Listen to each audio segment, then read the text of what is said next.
让我们大家用热烈的。Please give a warm round of applause to welcome President Barack Obama.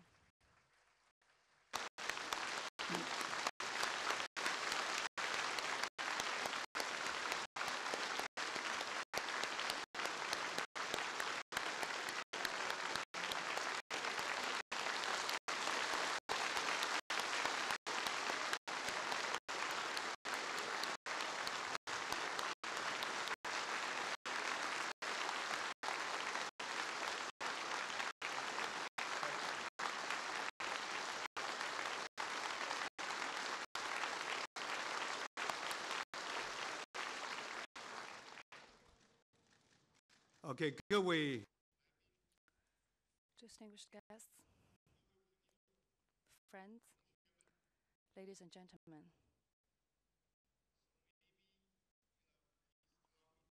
Introduce myself first.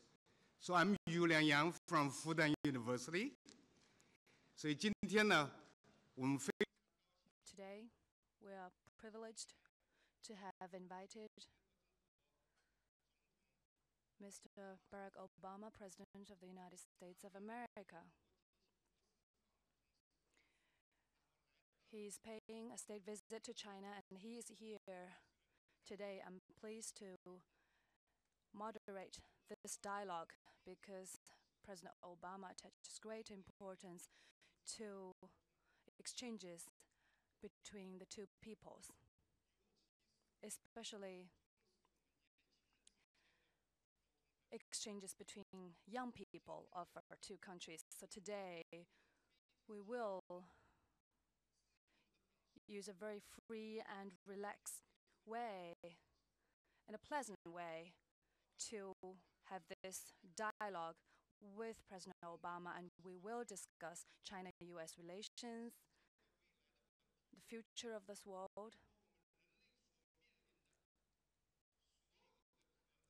all possible global challenges facing mankind. Today, our colleagues and students can raise questions, and at the same time, we have a student panel. Questions from the internet posted by the netizens to the President Obama. 所以我们这里的 So, ladies and gentlemen, you can use English or Chinese to answer questions or answer questions. If you think your English is not good enough, you can use Chinese to ask questions or answer questions, whatever. Before we start officially, we will ask Ambassador Huntsman to say a few words.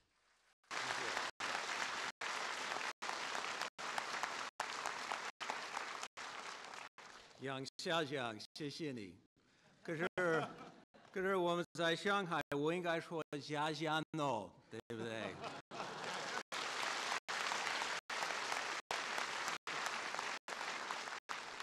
弄好，这么多人，今天就是太好了。美中关系30年这个时刻，从双边、地区和全球的角度来说，最适合进行一场好的交谈。这种活动在中国没有先例。What a great turnout! This timing could not be better for a good, open conversation bilaterally, regionally, globally on this, the 30th anniversary year of U.S.-China relations.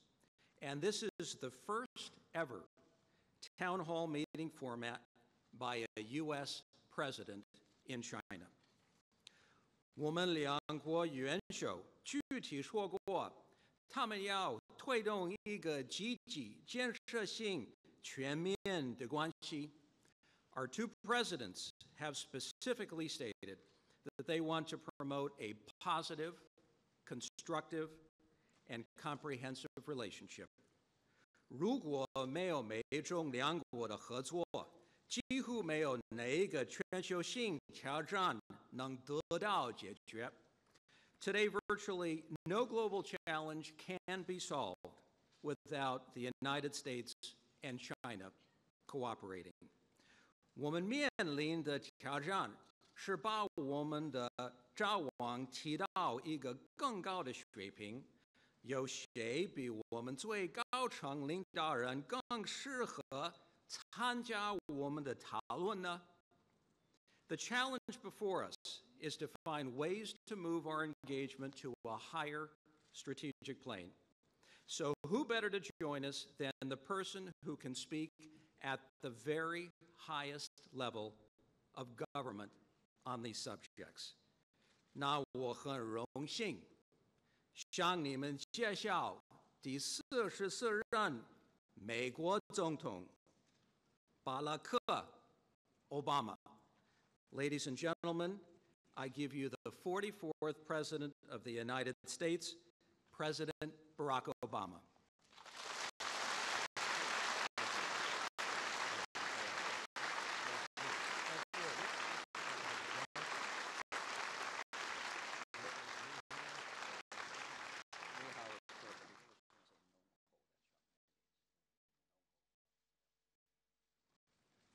Nong Ho.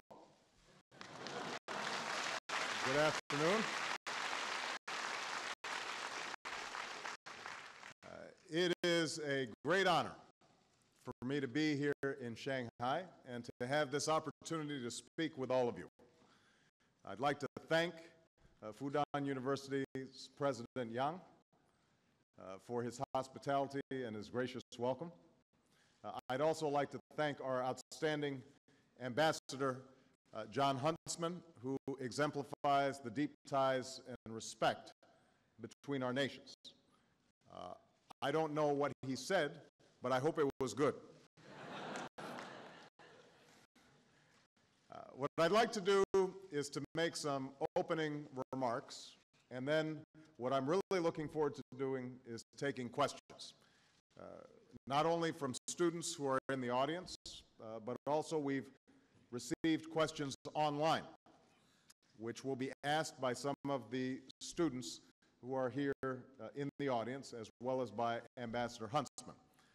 And I am very sorry that my Chinese is not as good as your English, but I am looking forward to this chance to have a dialogue.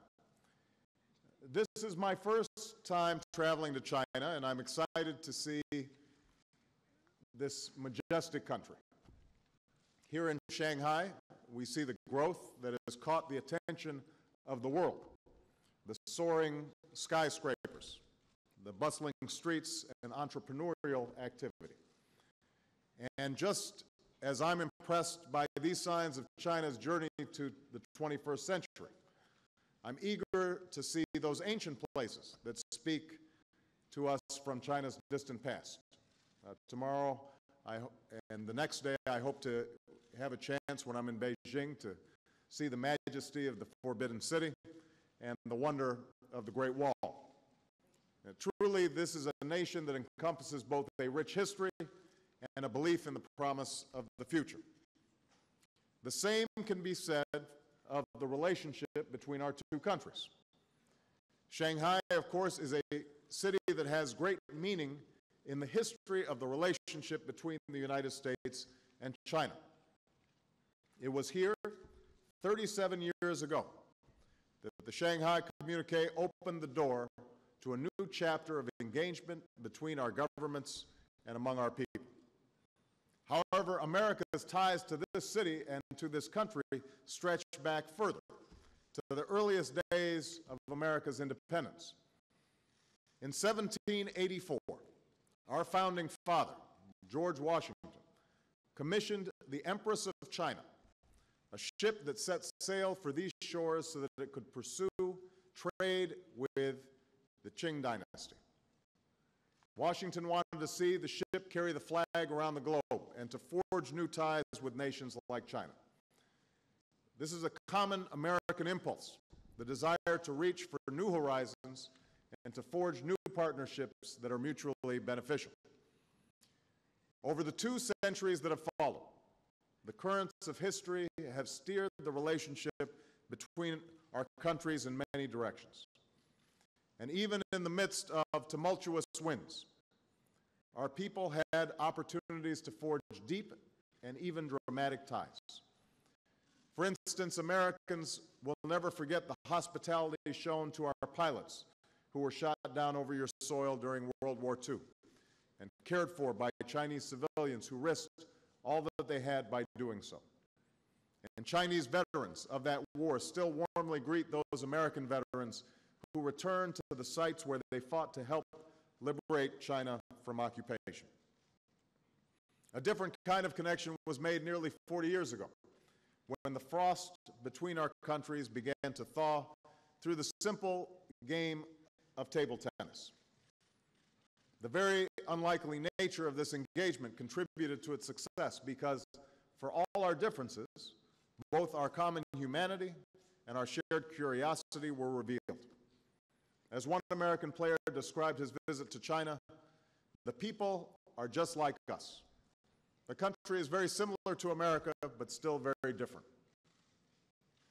Of course, this small opening was followed by the achievement of the Shanghai Communique and the eventual establishment of formal relations between the United States and China in 1979.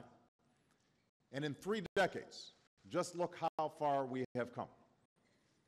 In 1979, trade between the United States and China stood at roughly $5 billion. Today, it tops over $400 billion each year. The commerce affects our people's lives in so many ways. America imports from China many of the computer parts we use, the clothes we wear, and we export to China machinery that helps power your industry. This trade could create even more jobs on both sides of the Pacific while allowing our people to enjoy a better quality of life. And as demand becomes more balanced, it can lead to even broader prosperity. In 1979, the political cooperation between the United States and China was rooted largely in our shared rivalry with the Soviet Union. Today, we have a positive, constructive, and comprehensive relationship that opens the door to partnership on the key global issues of our time: economic recovery and the development of clean energy, stopping the spread of nuclear weapons and the scourge of climate change, the promotion of peace and security in Asia and around the globe. All of these issues will be on the agenda tomorrow when I meet with President Hu. And in 1979, the connections among our people were limited. Today, we see the curiosity of those ping pong players manifested in the ties that are being forged across many sectors. The second highest number of foreign students in the United States come from China. And we've seen a 50% increase in the study of Chinese among our own students. There are nearly 200 friendship cities drawing our communities together. American and Chinese scientists cooperate on new research and discovery. And of course, Yao Ming is just one signal of our shared love of basketball. I'm only sorry that I won't be able to see a Shanghai Sharks game while I'm visiting. It is no coincidence that the relationship between our countries has accompanied a period of positive change. China has lifted hundreds of millions of people out of poverty, an accomplishment unparalleled in human history, while playing a larger role in global events. And the United States has seen our economy grow along with the standard of living enjoyed by our people while bringing the Cold War to a successful conclusion. There is a Chinese proverb, "Consider the past and you shall know the future." Surely we have known setbacks and challenges over the last 30 years. Our relationship has not been without disagreement and difficulty. But the notion that we must be adversaries is not predestined, not when we consider the past. Indeed, because of our cooperation, both the United States and China are more prosperous and more secure. We have seen what is possible when we build upon our mutual interests and engage on the basis of mutual respect. And yet, the success of that engagement depends upon understanding, on sustaining an open dialogue, and learning about one another and from one another. For just as that American table tennis player pointed out, we share much in common as human beings, but our countries are different in certain ways. I believe that each country must chart its own course. China is an ancient nation with a deeply rooted culture. The United States, by comparison, is a young nation whose culture is determined by the many different immigrants who have come to our shores and by the founding documents that guide our democracy. Those documents put forward a simple vision of human affairs, and they enshrine several core principles: that all men and women are created equal and possess certain fundamental rights, that government should reflect the will of the people and respond to their wishes, that commerce should be open, information freely accessible, and that laws, and not simply men, should guarantee the administration of justice. Of course, the story of our nation is not without its difficult chapters. In many ways, over many years, we have struggled to advance the promise of these principles to all of our people and to forge a more perfect union. We fought a very painful civil war and freed a portion of our population from slavery. It took time for women to be extended the right to vote, for workers to win the right to organize, and for immigrants from different corners of the globe to be fully embraced. Even after they were freed, African Americans persevered through conditions that were separate and not equal before winning full and equal rights. None of this was easy, but we made progress because of our belief in those core principles, which have served as our compass through the darkest of storms. That is why Lincoln could stand up in the midst of civil war and declare it a struggle to see whether any nation conceived in liberty and dedicated to the proposition that all men are created equal could long endure. That is why Dr. Martin Luther King could stand on the steps of the Lincoln Memorial and ask that our nation live out the true meaning of its creed. That's why immigrants from China to Kenya could find a home on our shores, why opportunity is available to all who would work for it, and why someone like me, who less than 50 years ago would have had trouble voting in some parts of America, is now able to serve as its president. And that is why America will always speak out for those core principles around the world. We do not seek to impose any system of government on any other nation. But we also don't believe that the principles that we stand for are unique to our nation. These freedoms of expression and worship, of access to information and political participation, we believe are universal rights. They should be available to all people, including ethnic and religious minorities, whether they are in the United States, China, or any nation. Indeed, it is that respect for universal rights that guides America's openness to other countries, our respect for different cultures, our commitment to international law, and our faith in the future. These are all things that you should know about America. I also know that we have much to learn about China. Looking around at this magnificent city and looking around this room, I do believe that our nations hold something important in common, and that is a belief in the future. Neither the United States nor China is content to rest on our achievements. For while China is an ancient nation, you are also clearly looking ahead with confidence, ambition, and a commitment to see that tomorrow's generation can do better than today's. In addition to your growing economy, we admire China's extraordinary commitment to science and research, a commitment borne out in everything from the infrastructure you build to the technology you use. China is now the world's largest internet user, which is why we were so pleased to include the internet as part of today's event. This country now has the world's largest mobile phone network, and it is investing in the new forms of energy that can both sustain growth and combat climate change. And I'm looking forward to deepening the partnership between the United States and China in this critical area tomorrow.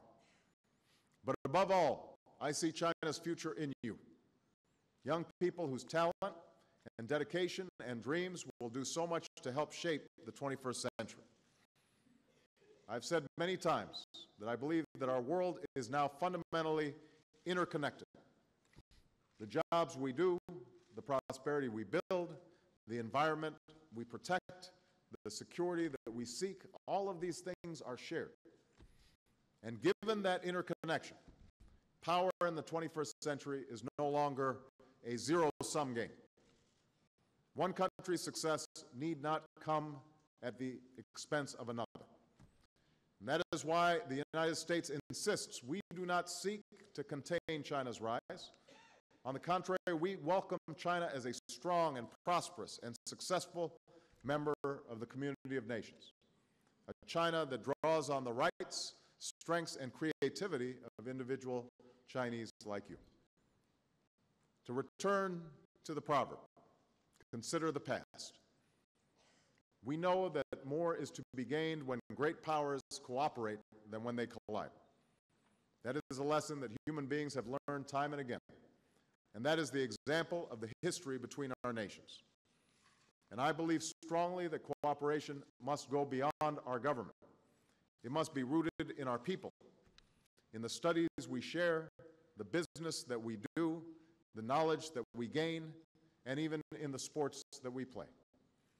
And these bridges must be built by young men and women just like you and your counterparts in America. That's why I'm pleased to announce that the United States will dramatically expand the number of our students who study in China to 100,000. And these exchanges mark a clear commitment to build ties among our people as surely as you will help determine the destiny of the 21st century. And I'm absolutely confident that America has no better ambassadors to offer than our young people. For they, just like you, are filled with talent and energy and optimism about the history that is yet to be written. So, let this be the next step in the steady pursuit of cooperation that will serve our nations and the world. And if there's one thing that we can take from today's dialogue, I hope that it is a commitment to continue this dialogue going forward. So thank you very much, and I look forward now to taking some questions for all of you. Thank you very much.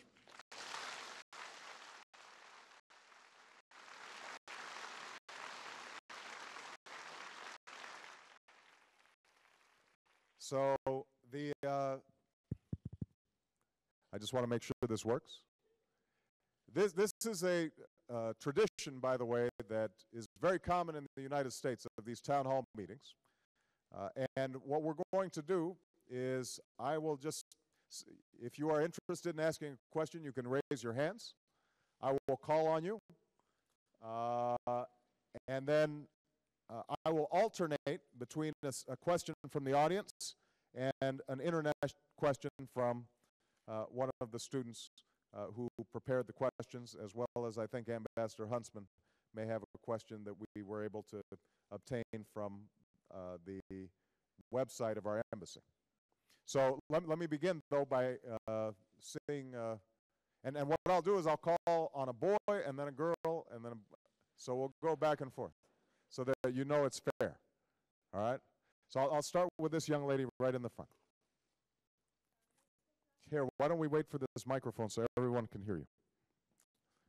And what's your name? My name is Chen Xi, and I'm a student from Fudan University. Shanghai and Chicago have been the sister cities since 1985, and these two cities have conducted a wide range of economic, political, and cultural exchanges. So, what measures will you take to deepen this close relationship between cities of the United States and China? And Shanghai will hold the World Exposition next year. Will you bring your family to visit the expo? Thank you. Well, thank you very much for the question. I was just having lunch before I came here with the mayor of Shanghai, and he told me that he has had an excellent relationship with the city of Chicago, my hometown, that he's visited there twice. And I think it's wonderful to have these exchanges between cities. One of the things that I discussed with the mayor is how both cities can learn from each other on strategies around clean energy. Because one of the issues that ties China and America together is how, with an expanding population and a concern for climate change, that we are able to reduce our carbon footprint. And obviously, in the United States and many developed countries, per capita, per individual, they are already using much more energy than each individual here in China. But as China grows and expands, it's going to be using more energy as well. So both countries have a great interest in finding new strategies. We talked about mass transit and the excellent rail lines that are being developed in Shanghai. I think we can learn in Chicago and in the United States some of the fine work that's being done on high-speed rail. In the United States, I think we are learning how to develop buildings that use much less energy, that are much more energy efficient. And I know that with Shanghai, as I traveled and I saw all the cranes and all the new buildings that are going up, it's very important for us to start incorporating these new technologies so that each building is energy efficient when it comes to lighting, when it comes to heating. And so it's a terrific opportunity, I think, for us to learn from each other. I know this is going to be a major focus of the Shanghai World Expo, is the issue of clean energy, as I learned from the mayor. And so I would love to attend. I'm not sure yet what my schedule is going to be, but I'm very pleased that we're going to have an excellent U.S. pavilion at the expo, and I understand that we expect as many as 70 million visitors here, so it's going to be very crowded and it's going to be very exciting. Chicago has had 2 World Expos in its history, and both of those expos ended up being tremendous boosts for the city. So I'm sure the same thing will happen here in Shanghai. Thank you. Well, why don't we get one of the questions from the internet? And introduce yourself in case you're... Hello. Oh, that's amazing. So shall I say it in Chinese first, then repeat it in English again? Yes. Okay. 亲爱的总统先生 I'm Qian Wentao from Shanghai University. I want to pose a question from the internet. I want to thank you, Mr. President, for visiting China in your first year in office and exchange views with us in China. I want to know what are you bringing to China in your visit to China this time, and what will you bring back to the United States? And I'm be honorable to be here to represent one of the friends from internet to ask one question. Firstly, thanks for visiting China at the first year of your presidency. And my question is, in this Chinese trip, what have you brought to China? and what do you want from China? Thank you. Okay. Well, the main purpose of my trip is to deepen my understanding of China and its vision for the future. I have had several meetings now with President Hu. We participate together in the G20 summit that was dealing with the economic financial crisis. We have had consultations about a wide range of issues. But I think it's very important for the United States to continually deepen its understanding of China, just as it's important for China to continually deepen its understanding of the United States. In terms of what I'd like to get out of this meeting or this visit, in addition to having the wonderful opportunity to see the Forbidden City and the Great Wall, and to meet with all of you, these are all highlights. Oh. These are all highlights, but in addition to that, the discussions that I intend to have with President Hu speak to the point that Ambassador Huntsman made earlier, which is there are very few global challenges that can be solved unless the United States and China agree. So let me give you a specific example, and that is the issue we were just discussing of climate change.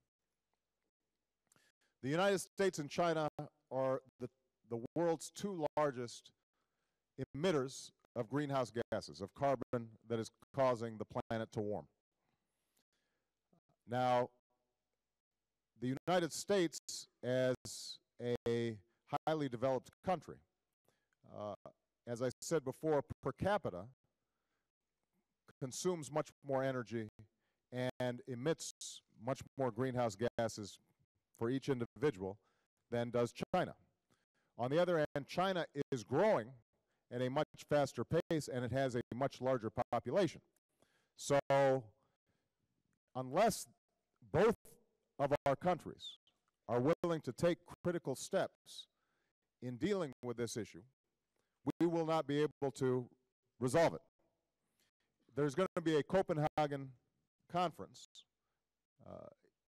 in December in which world leaders are trying to find a recipe so that we can all make commitments that are differentiated. So each country would not have the same obligations. Obviously, China, which has much more poverty, should not have to do exactly the same thing as the United States, but all of us should have these certain obligations in terms of what our plan will be to reduce these greenhouse gases. So that's an example of what I hope to get out of this meeting, a meeting of the minds between myself and President Hu about how together the United States and China can show leadership. Because I will tell you, other countries around the world will be waiting for us. They will watch to see what we do. And if they say, you know, the United States and China, they're not serious about this, then they won't be serious either. That is the burden of leadership that both of our countries now carry. And my hope is that the more discussion and dialogue that we have, the more we are able to show this leadership to the world on these many critical issues. Okay? All right. I think it must be a boy's turn now, right? So I'll call on this young man right here. 总统先生您好，我是来。Let me get my. Mr. President, good afternoon. I'm from Tongji University. I want to cite a saying from Confucius. It is always good to have a friend from coming from afar.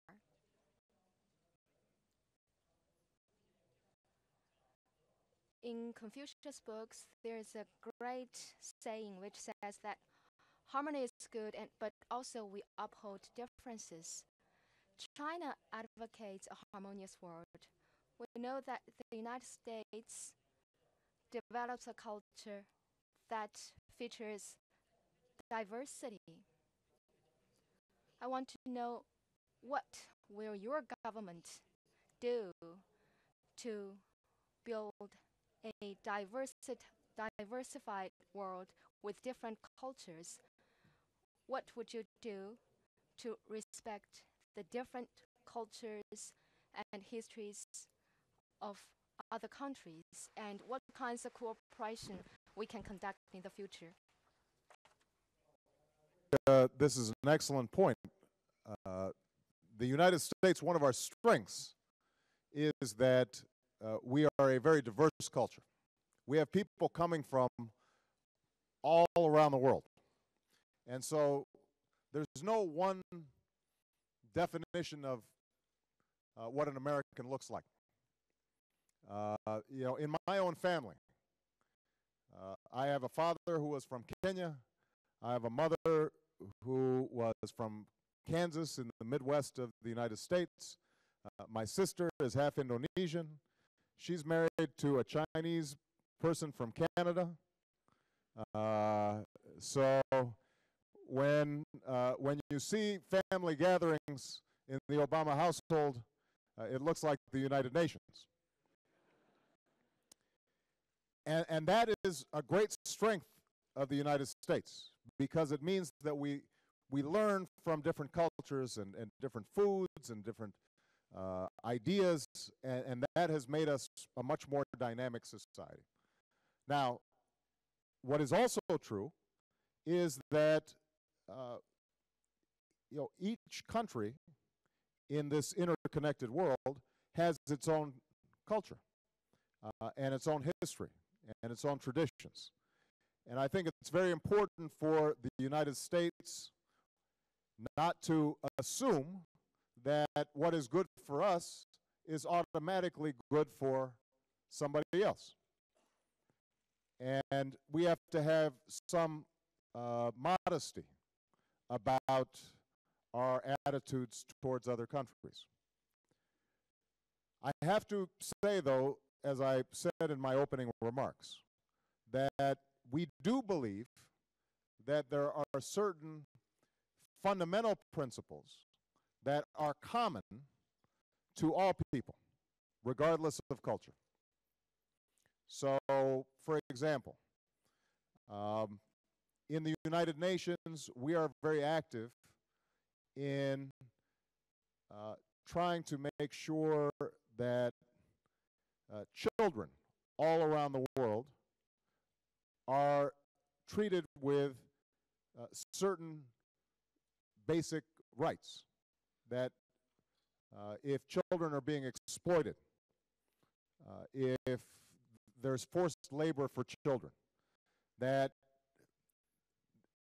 despite the fact that that may have taken place in the past in many different countries, including the United States, that all countries of the world now should have developed to the point where we are treating children better than we did in the past. That's a universal value. I believe, for example, the same thing holds true when it comes to the treatment of women. I had a very interesting discussion with the mayor of Shanghai during lunch right before I came, and he informed me that in many professions now, here in China, there are actually more women enrolled in college than there are men, and that they are doing very well. I think that is an excellent indicator of progress, because it turns out that if you look at development around the world, one of the best indicators of whether or not a country does well is how well it educates its girls and how it treats its women. And countries that are tapping into the talents and the energy of women and giving them educations typically do better economically than countries that don't. So now, obviously, different cultures may have different attitudes about the relationship between men and women, but I think it is the view of the United States that it is important for us to affirm the rights of women all around the world. And if we see certain societies in which women are oppressed, or they are not getting opportunities, or there is violence towards women, we will speak out. Now, there may be some people who disagree with us, and we can have a dialogue about that, but we think it's important, nevertheless, to be true to our ideals and our values. And when we do so, though, we will always do so with the humility and understanding that we are not perfect, and that we still have much progress to make.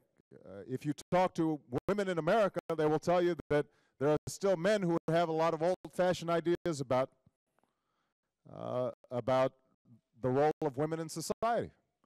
And so, we don't claim that we have solved all these problems, but we do think that it's important for us to speak out on behalf of these universal ideals and these universal values. Okay? All right. And we're going to take a question from the internet.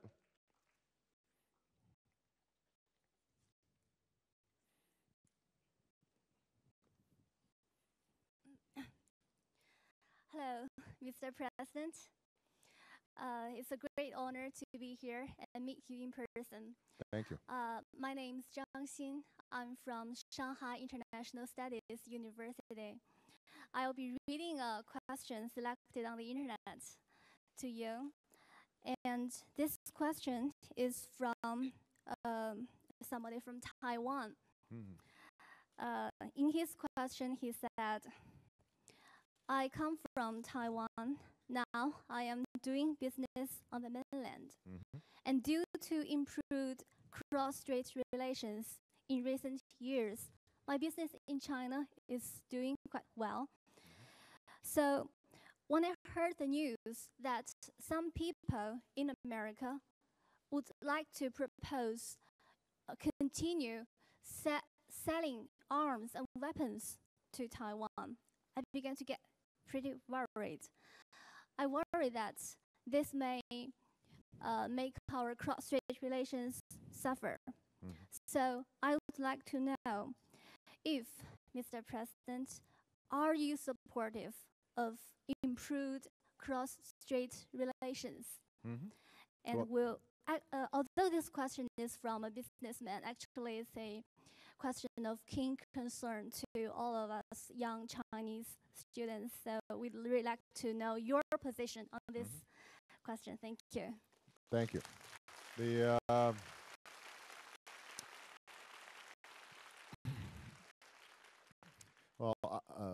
I have been clear in the past that my administration fully supports a one China policy, as reflected in the 3 joint communiques that date back several decades in terms of our relations with Taiwan, as well as our relations with the People's Republic of China.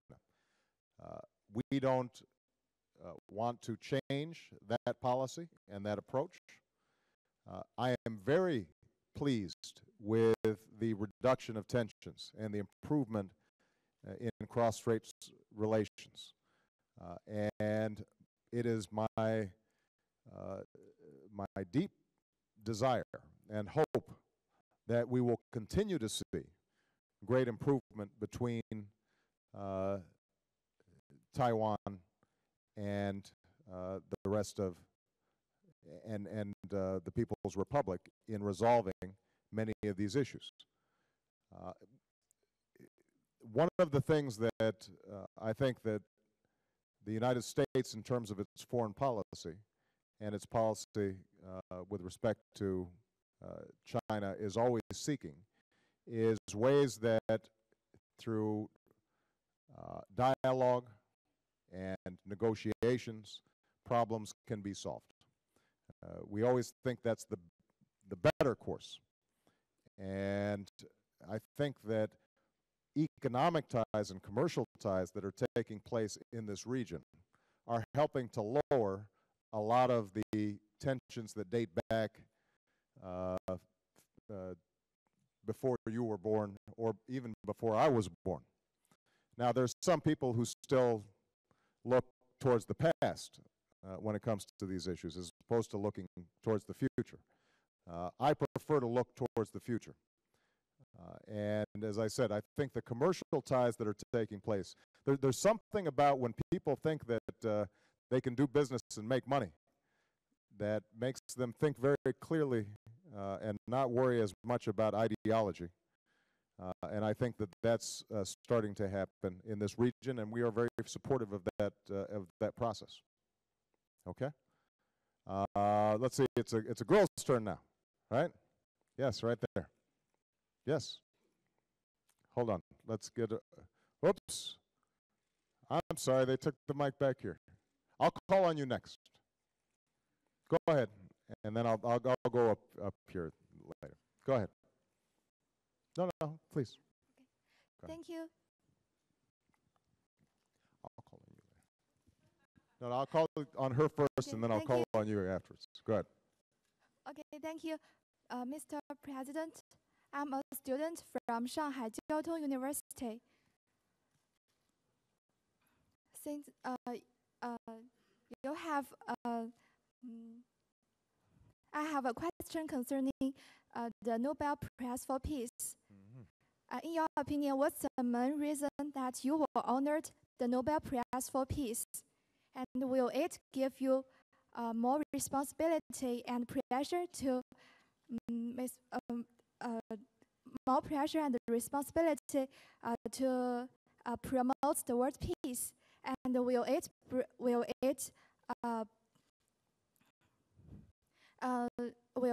bring you? Will it influence your ideas while dealing with the international affairs? Thank you very much. Thank you. That was an excellent question. You know, I have to say that nobody was more surprised than me about winning the Nobel Prize for Peace. Obviously, it's a great honor. I don't believe necessarily that it's an honor I deserve, given the extraordinary history of people who have won the prize. All I can do is to, with great humility, accept the fact that I think the committee was inspired by the American people and the possibilities of changing not only America, but also America's approach to the world. And so in some ways, I think they gave me the prize, but I was more just a symbol of the shift in our approach to world affairs that we are trying to promote. In terms of the burden that I feel, I am extraordinarily honored to be put in the position of president. And as my wife always reminds me when I complain that I'm working too hard, she says, you volunteered for this job. And so there's a saying, I don't know if there's the similar saying in China, we have a saying, you made your bed, now you have to sleep in it. And it basically means you have to be careful what you ask for because you might get it. I think that all of us have obligations for trying to promote peace in the world. It's not always easy to do. There are still a lot of conflicts in the world that date back for centuries. If you look at the Middle East, there are wars and conflict that are rooted in arguments going back 1,000 years. In many parts of the world, let's say in the continent of Africa, there are ethnic and tribal conflicts that are very hard to resolve. And obviously, right now, as President of the United States, part of my job is to serve as Commander-in-Chief. And my first priority is to protect the American people. And because of the attacks on 9/11 and the terrorism that has been taking place around the world where innocent people are being killed, it is my obligation to make sure that we root out these terrorist organizations and that we cooperate with other countries in terms of dealing with this kind of violence. Nevertheless, although I don't think that we can ever completely eliminate violence between nations or between peoples, I think that we can definitely reduce the violence between peoples through dialogue, through the exchange of ideas, through greater understanding between peoples and between cultures, and particularly now when just one individual can detonate a bomb that causes so much destruction, it is more important than ever that we pursue these strategies for peace. You know, technology is a powerful instrument for good, but it has also given the possibility for just a few people to cause enormous damage. And you know, that's why I'm hopeful that in my meetings with President Hu and on an ongoing basis, both the United States and China can work together to try to reduce conflicts that are taking place. We have to do so, though, also keeping in mind that when we use our military, because we're such big and strong countries, that we have to be self-reflective about what we do, that we have to examine our own motives and our own interests to make sure that we are not simply using our military forces because nobody can stop us. That's a burden that great countries, great powers have, is to act responsibly in the community of nations. My hope is that the United States and China together can help to create an international norms that reduce conflict around the world. Okay? All right.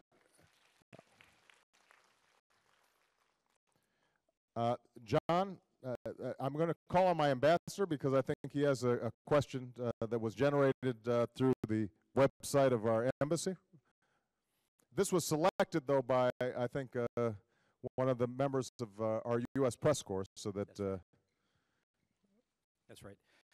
And not surprisingly, in a country with 350 million internet users and 60 million bloggers, do you know of the firewall? And second, should we be able to use Twitter freely, is the question. Well, first of all, let me say that I have never used Twitter. I noticed that young people, you know, they're very busy with all these electronics. My thumbs are too clumsy to type in things on the phone. But I am a big believer in technology, and I'm a big believer in openness when it comes to the flow of information. I think that the more freely information flows, the stronger the society becomes. Because then citizens of countries around the world can hold their own governments accountable. They can begin to think for themselves. That generates new ideas. It encourages creativity. And so I've always been a strong supporter of open and internet use. I'm a big supporter of non-censorship. This is part of the tradition of the United States that I discussed before, and I recognize that, you know, different countries have different traditions. I can tell you that in the United States, the fact that we have free internet or unrestricted internet access is a source of strength, and I think should be encouraged. Now, I should tell you, I should be honest. As President of the United States, there are times where I wish information didn't flow so freely, because then I wouldn't have to listen to people criticizing me all the time. I think, you know, people naturally are,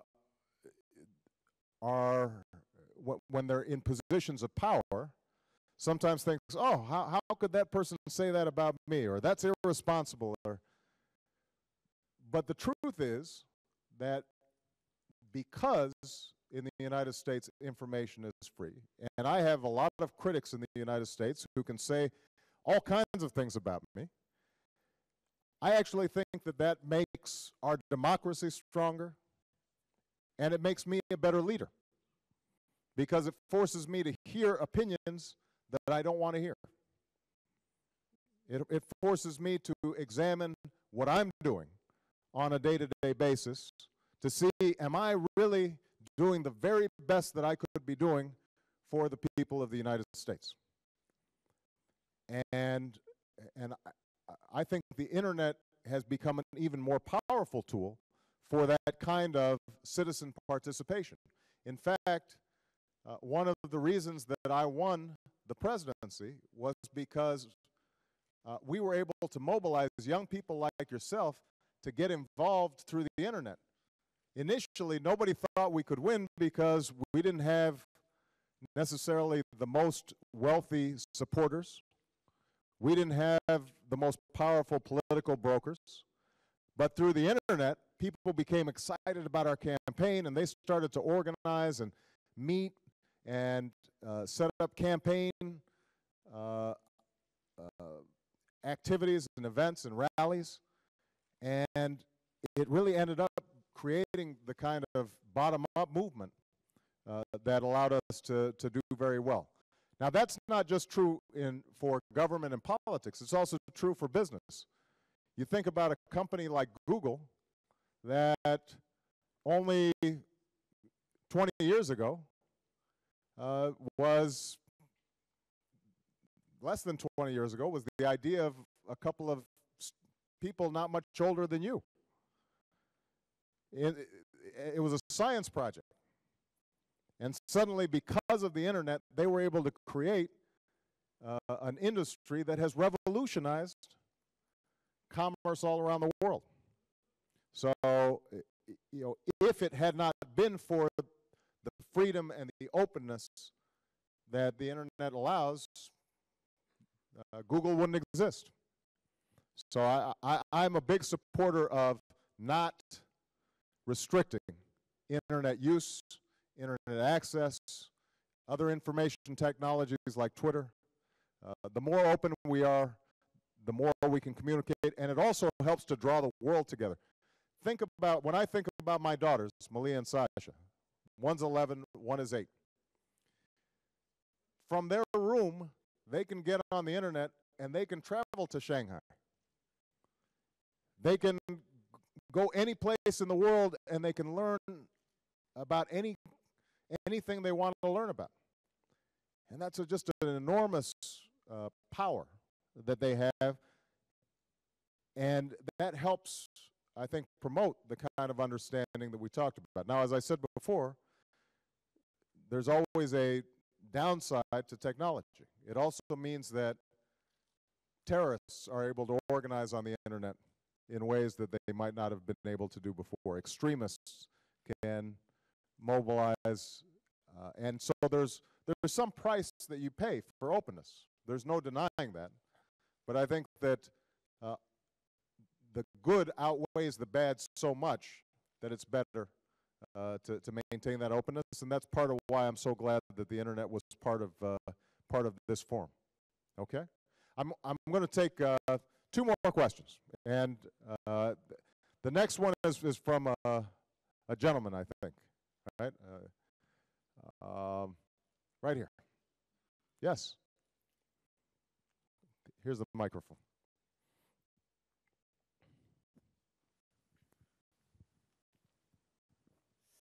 First, I'd like to say that it is a great honor for me to stand here to ask you the questions.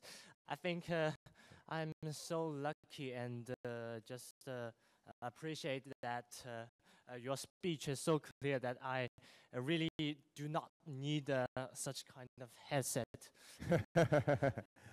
And here comes the question. My name is Zhu Yuantian from Fudan University School of Management, and I would like to ask you the question is that now that someone has asked you something about the Nobel Peace Prize, but I will not ask you in the same aspect. I want to ask you in the other aspect that since it is very hard for you to get such kind of honorable prize, and I wonder, and we all wonder that how you struggle to get it, and what's your, university, college education that brings to you to get such kind of prizes, and we are very curious about it, and we'd like to invite you to share with us your campus education experiences so as to go on the road of success. Well, first of all, let me tell you that I don't know if there's a curriculum or course of study that leads you to win the Nobel Peace Prize. So I can't guarantee that. But I think the recipe for success is the one that you are already following. Obviously, all of you are working very hard. You're studying very hard. You're curious. You're willing to think about new ideas and think for yourself. The people who I meet now that I find most inspiring, who are successful, I think are people who are not only willing to work very hard, but are constantly trying to improve themselves and to think in new ways, and not just accept the conventional wisdom. Obviously, there are many different paths to success, and some of you are going to be going into government service. Some of you might want to be teachers or professors. Some of you might want to be business people. But I think that whatever field you go into, if you're constantly trying to improve and never satisfied with not having done your best, and constantly asking new questions, are there things that I could be doing differently? Are there new approaches to problems that nobody's thought of before, whether it's in science or technology or in the arts? Those are usually the people who I think are able to rise above the rest. The one last piece of advice, though, that I would have that has been useful for me is the people who I admire the most and are most successful, they're not just thinking only about themselves, but they're also thinking about something larger than themselves. So they want to make a contribution to society. They want to make a contribution to their country, their nation, their city. They are interested in having an impact beyond their own immediate lives. You know, I think so many of us, we get caught up with wanting to make money for ourselves and have a nice car and have a nice house, and all those things are important, but the people who really make their mark on the world is because they have a bigger ambition. They say, how can I help feed hungry people? Or how can I help to teach children who don't have an education? Or how can I, you know, bring about peaceful resolution of conflicts? Those are the people, I think, who end up making such a big difference in the world. And I'm sure that young people like you are going to be able to make that kind of difference as long as you keep working the way you've been working. All right? All right, this is going to be the last question, unfortunately. We've run out of time so quickly. Our last internet question, because I want to make sure that we got all three of our fine students here. So, Mr. President, great honor for the last question. And I'm a college student from Fudan University. And today, I'm also the representative of China's youth netizens. And this question, I think, is from Beijing. Paid great attention to your Afghanistan policies. And he would like to know whether terrorism is still the greatest security concern for the United States, and how do you assess the military actions in Afghanistan, or whether it will turn into another Iraqi war? Thank you very much. No, I think that's an excellent question. Well, first of all, I do continue to believe that the greatest threat to United States security are the terrorist networks like Al-Qaeda. And the reason is because even though they are small in number, what they have shown is that they have no conscience when it comes to the destruction of innocent civilians. And because of technology today, if an organization like that got a weapon of mass destruction on its hands, a nuclear or a chemical or a biological weapon, and they used it in a city, whether it's in Shanghai or New York, just a few individuals could potentially kill tens of thousands of people, maybe hundreds of thousands. So it really does pose an extraordinary threat. Now, the reason we originally went into Afghanistan was because Al-Qaeda was in Afghanistan, being hosted by the Taliban. They have now moved over the border of Afghanistan, and they are in Pakistan now. But they continue to have networks with other extremist organizations in that region. And I do believe that it is important for us to stabilize Afghanistan so that the people of Afghanistan can protect themselves, but they can also be a partner in reducing the power of these extremist networks. Now, obviously, it is a very difficult thing. One of the hardest things about my job is ordering young men and women into the battlefield. I often have to meet with the mothers and fathers of the fallen, those who do not come home. And it is a great weight on me.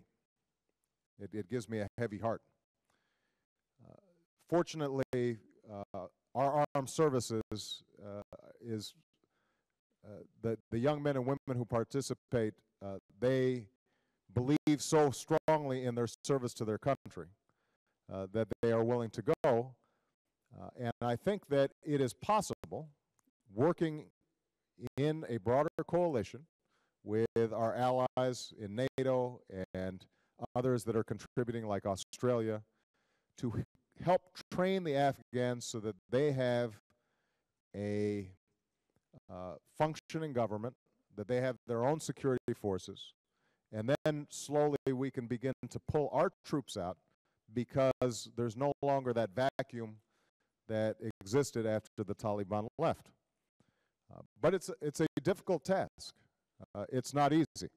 And ultimately, I think in trying to defeat these terrorist extremists, it's important to understand it's not just a military exercise. We also have to think about what motivates young people to become terrorists. Why would they become suicide bombers? And although there are obviously a lot of different reasons, including, I think, the perversion of religion in thinking that somehow these kinds of violence acts are appropriate. Part of what's happened in places like Pakistan and Afghanistan is these young people have no education, they have no opportunities, and so they see no way for them to move forward in life, and that leads them into thinking that this is their only option. And so part of what we want to do in Afghanistan is to find ways that we can train teachers and create schools and improve agriculture so that people have a greater sense of hope. That won't change the ideas of Osama bin Laden, who are very ideologically fixed on trying to strike at the West. But it will change the pool of young people who they can recruit from, and that is at least as important, and if not more important over time, as whatever military actions that we can take. Okay? All right. I have had a wonderful time. I am so grateful to all of you. First of all, let me say I'm very impressed with all of your English. Clearly, you've been studying very hard. And having a chance to meet with all of you, I think has given me great hope for the future of U.S.-China relations. I hope that many of you have the opportunity to come and travel and visit the United States. You will be welcome. I think you will find that the American people feel very warmly towards the people of China. And I am very confident that with young people like yourselves and the young people that I know in the United States, that our two great countries will continue to prosper and help to bring about a more peaceful and secure world. So thank you very much, everybody. Thank you.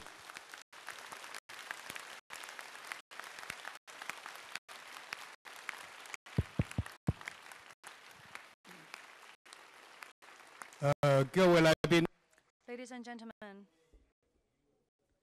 dear friends, just now we had a 1-hour dialogue. We had excellent questions and great answers. So I believe this dialogue can increase mutual understanding between the two sides and promote our cooperation. I hope that President Obama will come to China more and to boost exchanges between the young people of our two countries. And I think in the future, the China-US relationship will be better in the future.